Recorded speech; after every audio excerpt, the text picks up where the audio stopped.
So after natin magbilyar, dito naman tayo sa may seafood restaurant na located sa may 6th Street, sa may Co-Bar. Yeah.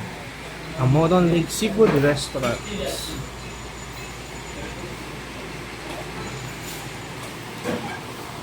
So dito, pwede ka mamili ng ipapaluto mo.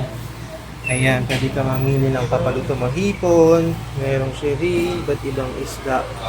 Ayun, meron din silang menu yun. Hello brother. Ayan. Tapos yun yung mga fresh na isda.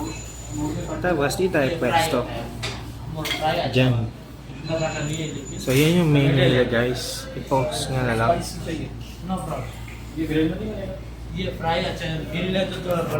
And dito tayo maupo.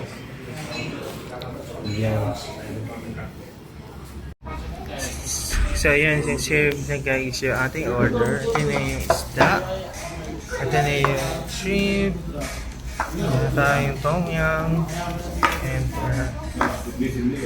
rice.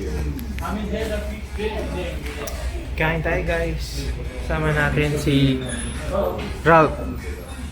Ito naman, dito si... Ano talaga ba? PJ, JP ang gusto kong tao. JP, PJ. John Paul.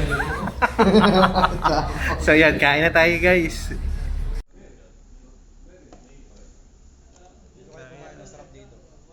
Seafood restaurant dito sa may Co-Bar guys.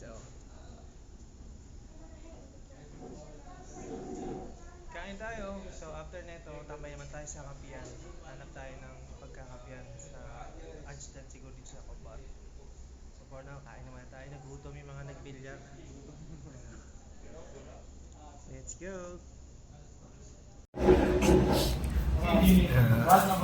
Ano masasabi mo Rob sa pagkain dito? Sobrang sarap guys. Ano 10 out of 10 yung dito. Ano nasarapan ka? Nag-top 1 sa'yo sa in-order natin na top Yung sa shrimp tsaka yung fried fish. Fried tsaka fish. sabaw. Si tanungin natin yung isa. Ikaw, JP. Anong nasarapan ka? Bro, masarap. Ang kapsa? Sabaw. Sabaw?